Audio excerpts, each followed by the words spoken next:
Boa noite, Anderson. Boa noite. Boa noite. Time jogou bem, mas eu queria fazer a pergunta a você. Você ficou falando ali com o 9 da equipe do Atlético, o Rogerinho, como é o nome dele? E o Rogerinho mesmo, né? O Rogerinho, que foi ali, Anderson. Não, assim, ele deu uma entrada no Leandro, que já era uma entrada assim, muito arriscada, né?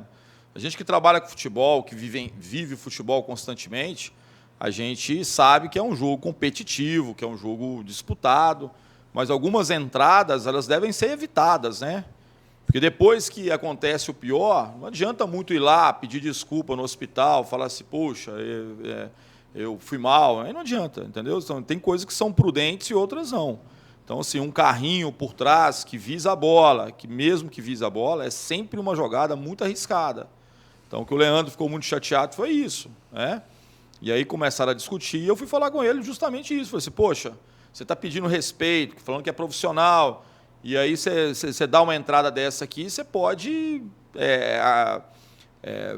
prejudicar uma carreira profissional também, né? A gente respeita muito todos os atletas profissionais, são todos pessoas que defendem o seu ganha-pão para suas famílias, de alguma forma. Então, a gente respeita muito todos, mas tem algumas condutas que a gente tem que evitar, né? E o que eu falei com ele é isso, o respeito das palavras do Leandro, elas têm que ser também nas atitudes do jogador dentro de campo para poder não criar uma situação de lesão, de uma fratura, de alguma coisa que é muito grave e, às vezes, prejudica muito a carreira de um atleta. Ô, Anderson, boa noite. Boa noite. Toda equipe do futebol joga por 3 pontos, né? Claro que é sempre bom jogar convencendo, tá? Mas o importante no final são os 3 pontos, é isso que importa. E aí eu queria lhe perguntar, independente do resultado, foi um jogo que te agradou? Eu queria que você fizesse uma análise da partida de hoje. Até os 20 minutos do primeiro tempo, sim. Dos 20 minutos até o final do primeiro tempo, não. A gente deu algumas oportunidades para a equipe do Atlético de poder chegar no nosso gol. Eles finalizaram, se eu não estou enganado, assim, umas 3 bolas dentro do gol, bolas perigosas. O segundo tempo, eu acho que a gente controlou muito, assim, acho que a gente teve... O que eu falo é o seguinte, gente, assim, nós ganhamos de 1-0 só, tá? Nós jogamos só para ganhar de 1? Não. Nós criamos boas e várias oportunidades para poder ganhar de muito mais. Então, assim, mesmo com 1-0, o segundo tempo, a gente quase não deixou o time deles chegar no nosso gol, e a gente conseguiu, né, criar boas situações para poder definir o jogo, né? Mas, às vezes, não acontece. Menos mal que a gente ainda tenha saído com os 3 pontos. Às vezes, você faz um jogo, finaliza muito e não consegue resultado. A gente está numa situação que o resultado é importantíssimo, é fundamental. A gente está correndo atrás, tanto do campeonato estadual como do campeonato da Copa do Nordeste. Nós estamos sempre assim, numa certa desvantagem, tendo que recuperar algumas situações.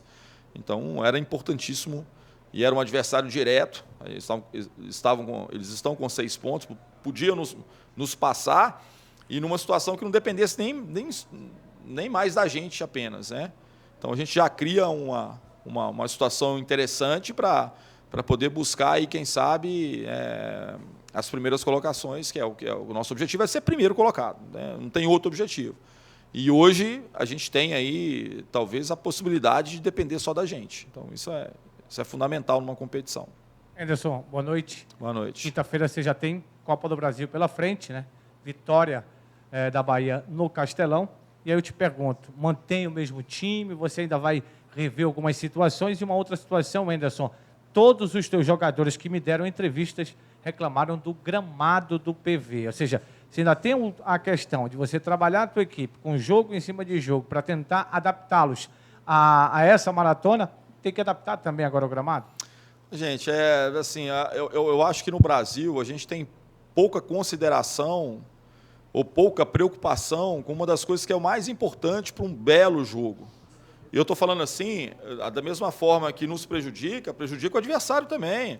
Eles tiveram pelo menos umas 2 ou 3 boas bolas, que talvez se fosse um gramado melhor, eles poderiam ter definido de uma maneira diferente, eles poderiam ter vencido o jogo até. Então, a questão do gramado é porque o jogo fica mais moroso mesmo, a bola vem, ela ela quica mais, é mais difícil de controlar, não é fácil, entendeu? Então, assim, não é desculpa para ninguém. Eu falei assim, nós fomos lá jogar com um campo em péssimas condições, que eu vi até depois uma entrevista do secretário falando lá que a drenagem é a melhor do Brasil, não sei o quê. Eu não sei se ele tem capacidade de poder visualizar grande parte dos campos que todos trabalham, que todos jogam, né? Acho que eles, claro, cada cidade, cada lugar tenta fazer o melhor possível, né? As dificuldades financeiras são enormes para várias prefeituras e tem outras prioridades também. Então, mas assim, eu acho que quem organiza o Campeonato Brasileiro, Copa do Brasil ou os campeonatos estaduais, tem que estar atento e preocupado com isso, gente. Isso é sinal de qualidade de jogo, né?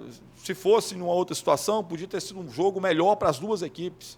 Ao invés de ser 1-0, podia ter sido 4-3, 5-3, sei lá, um placar diferente, porque as duas equipes criaram situações para poder finalizar. E aí a gente fica muito assim, será que faltou um pouquinho de competência para os atletas, ou foi realmente a qualidade do gramado que determinou em determinadas ações? Então a gente fica sempre na dúvida, né? Então, quando você tem um campo bom, é lógico que a chance de acerto é maior. Mas também não quero aqui ficar falando sobre isso, assim, porque é chato. Eu falo assim, a gente tem pouco pensamento naquilo que é importante. Nós precisamos ter um espetáculo bom e uma segurança para quem vai assistir ao jogo. É isso que são as preocupações maiores que a gente tem que ter.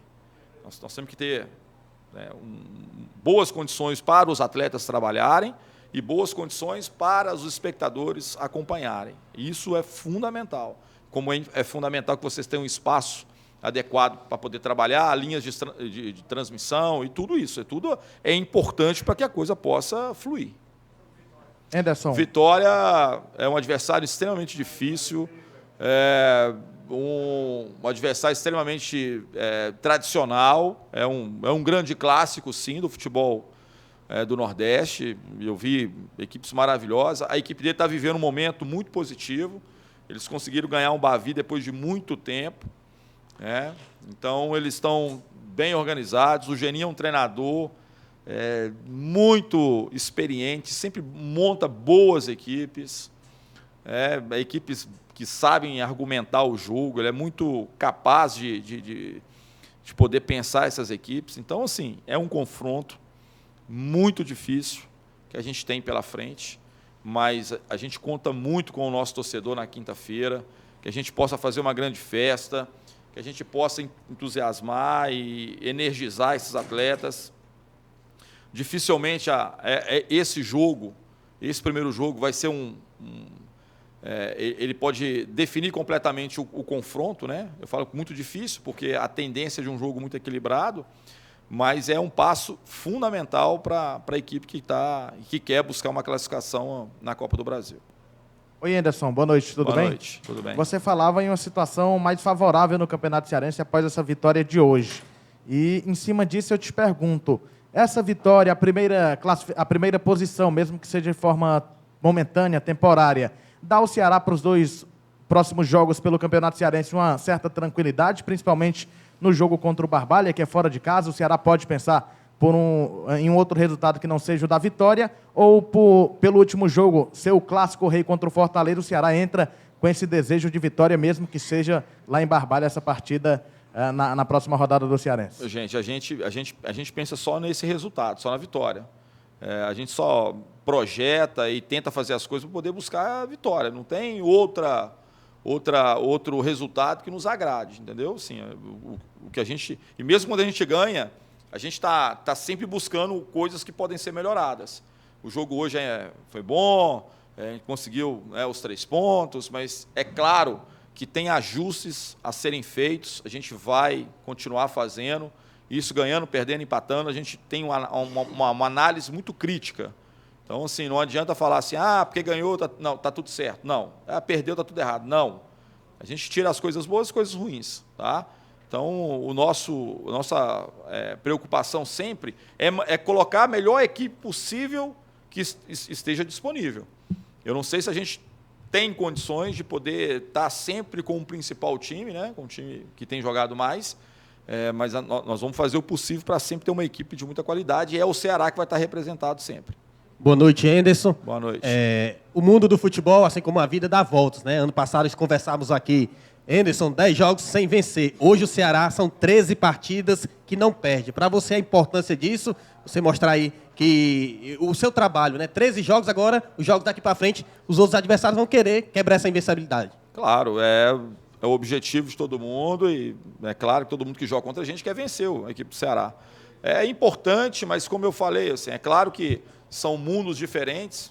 Você pega uma Série A, é uma competição extremamente difícil, muito complicada. As competições estaduais, elas têm tido um nível de dificuldade enorme, assim, porque as equipes, elas do interior, daqui, as equipes, né, tirando aí o Fortaleza e o Ceará, são equipes que elas já vêm jogadas para essa fase final, né? Elas já participaram de uma fase preliminar e elas vêm muito jogadas e muito bem preparadas. Então, o desafio sempre é complicado, e a gente sabe disso, mas a gente tem conseguido, dentro das possibilidades, buscar o resultado.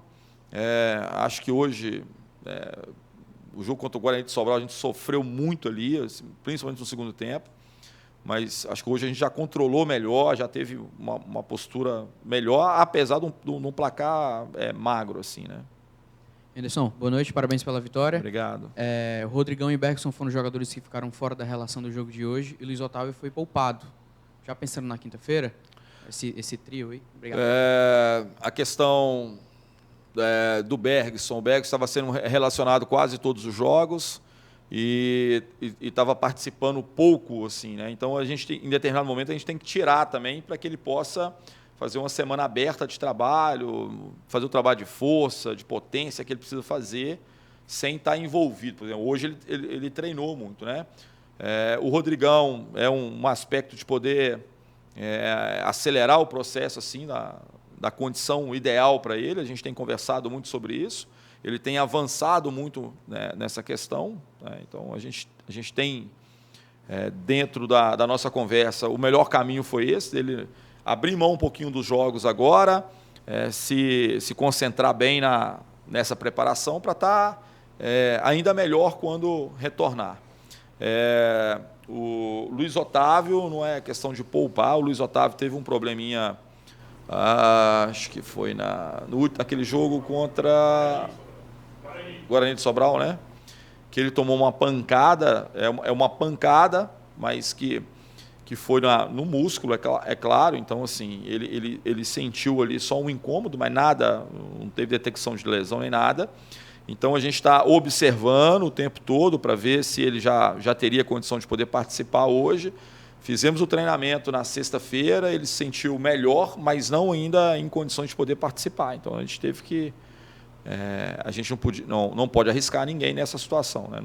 Não é conveniente arriscar um atleta com esse tipo de relato.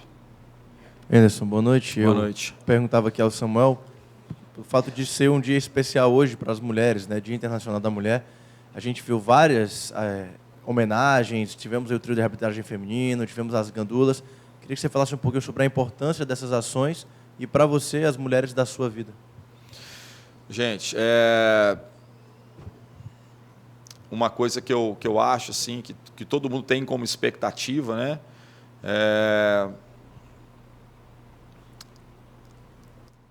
Eu acho que a mulher, ela merece, assim, é claro, as homenagens, mas, acima de tudo, ela merece ser reconhecida pela sua capacidade.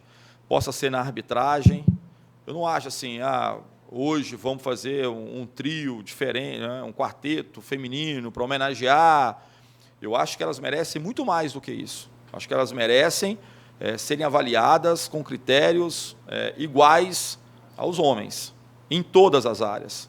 Então, elas precisam que a competência delas possa ser, de alguma forma, reconhecida.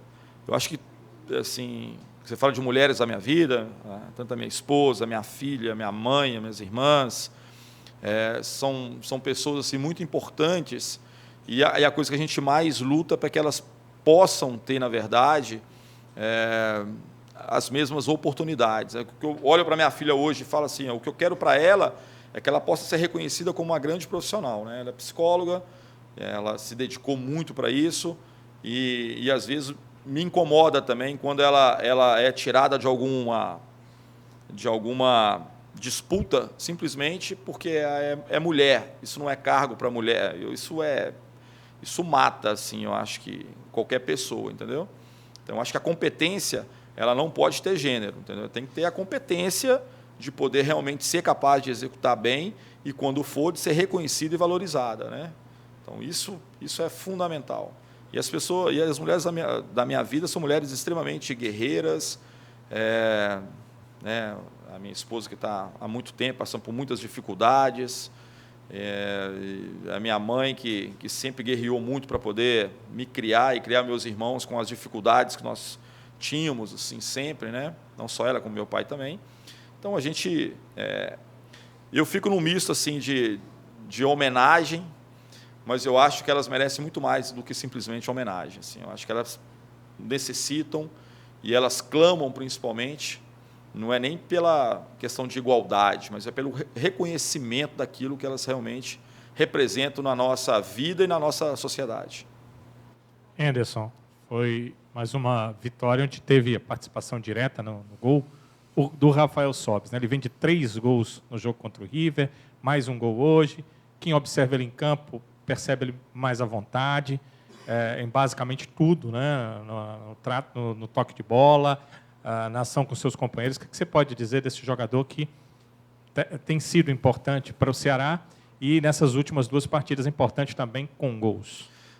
São atletas, eu falo assim, são atletas fora de série, assim, de um patamar que você fala assim, porque ele é tecnicamente capaz, mas é muito mais do que isso, entendeu? Vou te falar assim, é muito mais do que isso. Um atleta, para ser multivencedor, multicampeão como ele, é muito mais do que simplesmente a questão técnica. Um atleta como o Praz não é só a questão técnica como goleiro. Eles têm pensamentos, eles têm uma cabeça vencedora, assim, né? Porque, na verdade, nós não somos um corpo que carrega uma cabeça, nós somos uma cabeça que carrega o corpo, né? Que comanda o nosso corpo todo. Então, a parte mental, a parte vencedora, a parte de ficar indignado com aquilo que está acontecendo, isso, para mim, é determinante para que esses atletas possam ter conquistado tanto na vida como eles conquistaram. Estou falando dos 2 aqui, eu acho que são os 2 assim, mais... Né? Tem outros no grupo, sabe? Ricardinho, e aí vai. Mas esses 2 estão chegando agora. Então, essa mentalidade é que a gente está sempre cobrando para que ela possa contaminar de uma maneira. Nós estamos falando no momento agora desse coronavírus, né? É isso mesmo, né? Covid-19, que está aí contaminando. Nós precisamos contaminar, na verdade, mais atletas para essa mentalidade, né, vencedora, que é do sacrifício, da dedicação, né, de estar com, às vezes, muita coisa resolvida na vida, mas ainda ter desejo, vontade, briga pelo resultado. Então, assim, isso é uma coisa muito importante, que, de alguma forma, eles passam para todos nós, né, de continuar persistindo, vencendo, que vale a pena o sacrifício, e isso é muito bacana de ver com atletas que já são muito realizados profissionalmente. São atletas que, se quisessem hoje não jogarem mais, assim, eu não quero mais, e nós teríamos um reconhecimento enorme, né, por tudo que eles já produziram e fizeram. Mas eles ainda querem mais. E isso, para mim, é campeão, é show. Assim. É esse tipo de pensamento que eu acho que precisa... Nós precisamos contaminar ou contagiar mais os atletas que ainda têm uma grande caminhada pela frente. Beleza, gente? Um abraço.